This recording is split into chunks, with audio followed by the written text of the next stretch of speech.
নমস্কার বন্ধুরা, চন্দনা কিচেনে আপনাদেরকে স্বাগত জানাই। আজকে আমি এমন একটা রেসিপি বানাতে চলেছি যা মুখরোচক ও বিকেলে টিফিন হিসেবে বানাতে পারেন। আমাদের পরিবারের সকলে পছন্দ করে, আপনারাও একবার বানিয়ে দেখুন।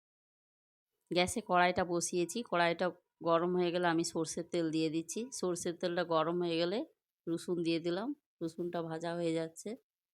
তারপরে পেঁয়াজ দিলাম, পেঁয়াজটা একটু লাল মতন হয়ে গেলে আমি হলুদটা দিয়ে দিচ্ছি। তারপরে আদা বাটাটা দিয়ে দিলাম। আদা দিয়ে একটু নাড়া হয়ে গেলে আমি কাশ্মীরি লাল মির্চ দিয়ে দিচ্ছি। পরিমাণ মতো লবণ দিলাম। আগে থেকে সেদ্ধ করে রাখা মোচাটা দিয়ে দিচ্ছি।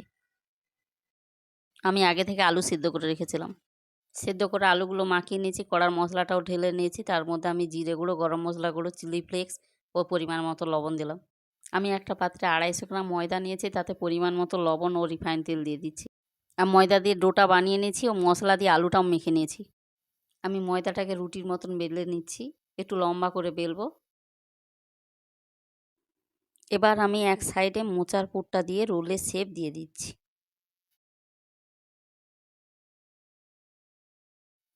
এইভাবে আমি আরও কয়েকটা বানিয়ে নিলাম।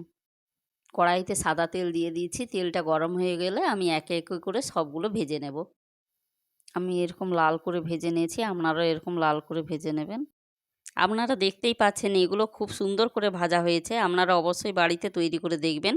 আশা করছি আপনাদের পরিবারের প্রত্যেকেরই পছন্দ হবে এই রেসিপিটা।